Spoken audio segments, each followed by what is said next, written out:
got two more questions that have come in. First one, do you have one piece of advice for soon-to-be married people about sex? Yeah, but I have more than one piece of advice. Yes. So I would actually tell you to go again on Marital Intimacy Institute, and let me give you my handouts that I just created for the BYU Marriage Prep Eternal Family class that I just taught. And one of them is, let's see, just click on the category that says premarital, and I think I've only got 2 handouts under them.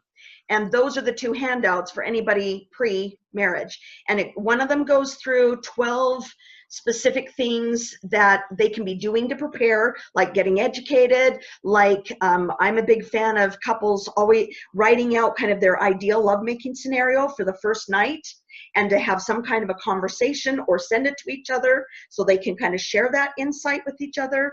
That's one of the big things. I'm trying to remember what the second handout is that I have there.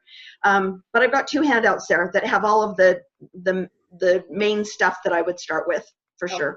And do you feel your books are appropriate to read before marriage? Yeah, I mean, especially for women, for sure. Oh, here's the 2 things I wish I'd known before we got married, which is not specifically sexual stuff. And then the second one is your sexual stewardship in marriage, how to prepare for a healthy sexual relationship. So those are the 2 premarital things. But what did you just ask me, Trina? So do you feel your books are appropriate to be read before marriage? Yes.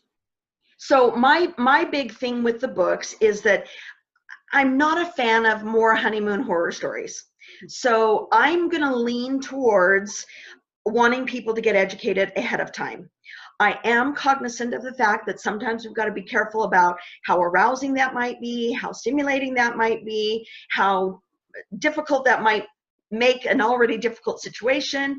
And so I usually go towards the line of, if you need to read it separately, if you need to read it in public, if you need to read it in paragraph doses, whatever you need to do, I still want you to get the information in you before you get married.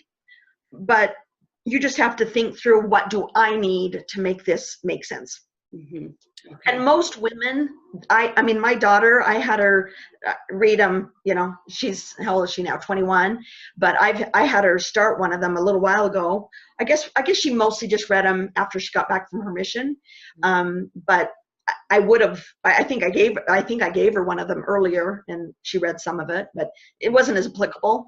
The problem that comes in for a lot of these couples is that by the time they get engaged, they are so swamped just doing wedding stuff that they don't have time to prepare for the marriage and for the intimate relationship. So then I'm like, I don't want people to wait till they're engaged. Yeah. So I think that's just really good advice that we work on preparing, especially our daughters, a little bit earlier on. And our sons. Yeah, that's true.